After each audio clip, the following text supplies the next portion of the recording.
سوچیں تو ڈیجیٹل دنیا نے سب کچھ کتنا آسان کر دیا ہے نا؟ پوری دنیا جیسے ایک گاؤں بن گئی ہو اور کوئی بھی معلومات بس ایک کلک کی دوری پر ہے۔ لیکن کیا کبھی سوچا ہے کہ اس آسانی کے پیچھے ایک ایسا خطرہ بھی چھپا ہو سکتا ہے جو دھیرے دھیرے ہماری سوچ کو ایک ہی دائرے میں قید کر رہا ہے؟ چلیں آج اسی مسئلے کی تہہ تک پہنچتے ہیں۔ کبھی ایک لمحے کو رک کر یہ سوچا ہے کہ سوشل میڈیا پر جو کچھ نظر آتا ہے، وہ خبریں ہوں، ویڈیوز ہوں یا لوگوں کے خیالات، وہ سب کچھ اپنی اس سوچ سے اتنا ملتا جلتا کیوں لگتا ہے؟ کبھی کبھی تو یوں محسوس ہوتا ہے جیسے ہر کوئی بالکل ویسا ہی سوچ رہا ہے جیسا ہم سوچتے ہیں۔ تو کیا یہ سب بس ایک اتفاق ہے؟ شاید نہیں، بلکہ یہ ایک سوچے سمجھے عمل کا نتیجہ بھی ہو سکتا ہے۔ تو آج کی اس گفتگو میں ہم کیا جانیں گے؟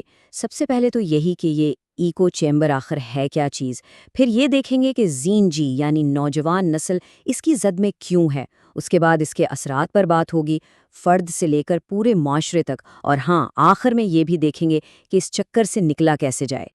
چلیں تو پھر شروع کرتے ہیں پہلے حصے سے اور سمجھتے ہیں اس بنیادی تصور کو جو ہماری ڈیجیٹل زندگیوں پر بہت گہرے اثرات ڈال رہا ہے۔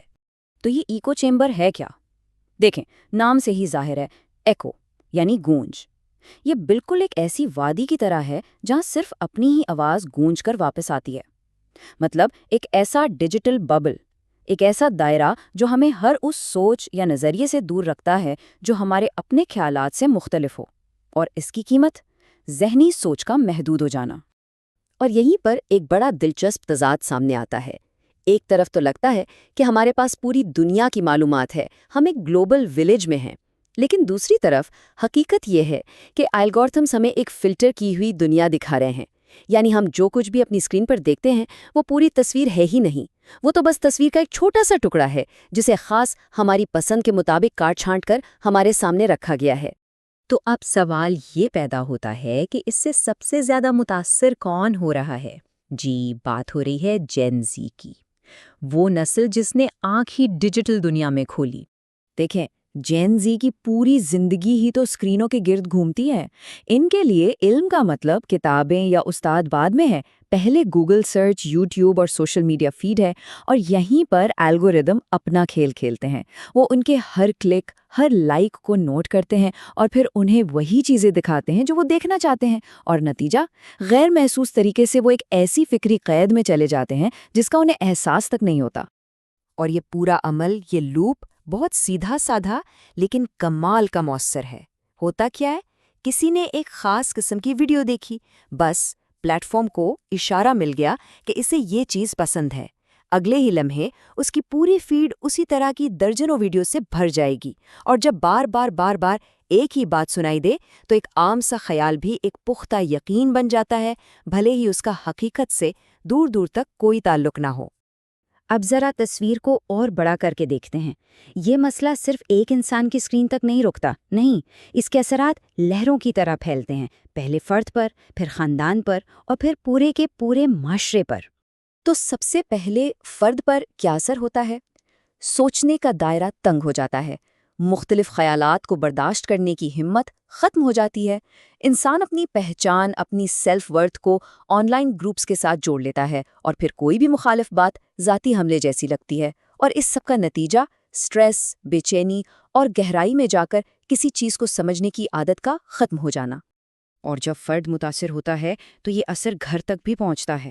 نسلوں کے بیچ ایک بہت بڑی خلیج پیدا ہو جاتی ہے، بات چیت کی جگہ بحث اور کڑواہٹ لے لیتی ہے۔ ایک ہی گھر میں رہتے ہوئے ہر کوئی اپنے اپنے ڈیجیٹل بلبلے میں قید ہو جاتا ہے، اور اس سے رشتوں میں وہ گرمجوشی نہیں رہتی، وہ کمزور پڑنے لگتے ہیں۔ اور پھر یہ مسئلہ گھر کی چاردیواری سے نکل کر پورے معاشرے میں پھیل جاتا ہے۔ سماج مختلف خانوں میں بڑھ جاتا ہے، پولرائزیشن بڑھتی ہے۔ جب لوگ ایک دوسرے کی سننا ہی چھوڑ دیں تو غلط معلومات اور افواہیں جنگل کی آگ کی طرح پھیلتی ہیں، کیونکہ اپنے ایکو چیمبر میں کوئی بھی ان کی تصدیق کرنے والا نہیں ہوتا۔ تو سوال یہ ہے کہ کیا اس دائرے سے نکلنے کا کوئی راستہ ہے؟ کیا ہم ہمیشہ کے لیے اسی میں قید رہیں گے؟ جی نہیں، بالکل نہیں۔ اب بات کرتے ہیں ان عملی اقدامات کی جو اس فکری قید سے آزادی دلا سکتے ہیں۔ دیکھیں، سب سے پہلا قدم تو ہے آگاہی، یہ سمجھنا کہ اسکرین پر جو نظر آ رہا ہے وہ فلٹر شدہ حقیقت ہے، پوری حقیقت نہیں۔ اس کے بعد مطالعے کی عادت کو فروغ دینا، ایسی کتابیں پڑھنا جو مختلف زاویے دکھائیں، معلومات پر سوال اٹھانا، اس کی تصدیق کرنا سیکھنا، اور سب سے اہم، گھروں میں، خاندانوں میں بات چیت یعنی ڈائیلاگ کی فضا کو بحال کرنا۔ اور ہاں، یہ ذمہ داری صرف ہماری اور آپ کی نہیں بلکہ میڈیا اور تعلیمی اداروں کی بھی ہے۔ یہاں مقصد یہ بالکل نہیں ہے کہ کوئی اپنی رائے چھوڑ دے، نہیں، مقصد صرف اتنا ہے کہ ہم صرف اپنی ہی نہیں بلکہ دوسری مختلف آوازوں کو بھی سننے کا ہنر سیکھیں، کیونکہ جب ہم ایسا کرتے ہیں تو ہماری اپنی سوچ میں زیادہ گہرائی اور پختگی آتی ہے۔ تو آئیے اب اس ساری گفتگو کو سمیٹتے ہیں۔ ایک بات تو صاف ہے کہ یہ ایکو چیمبر صرف کوئی ٹیکنیکل مسئلہ نہیں ہے، یہ ایک بہت گہرا سماجی اور نفسیاتی چیلنج ہے، ایک خاموش دشمن جو ہماری نوجوان نسل، ہمارے خاندانی رشتوں اور پورے معاشرے کی بنیادوں کو آہستہ آہستہ کمزور کر رہا ہے۔ اور آخر میں محمد فاروق راشد کا یہ قول بہت خوبصورتی سے اس کا حل بتاتا ہے کہ ایکو چیمبر کی دیواریں تبھی گریں گی جب ہم اختلاف کو دشمنی نہیں بلکہ سیکھنے کا موقع سمجھیں گے، یعنی اصل تبدیلی سوچ کی تبدیلی ہے۔ جب اختلاف رائے کو خطرہ سمجھنے کے بجائے علم کا ایک نیا دروازہ سمجھا جائے گا، تبھی ایک کھلے ذہن والی نسل اور ایک مضبوط معاشرے کی بنیاد رکھی جا سکتی ہے۔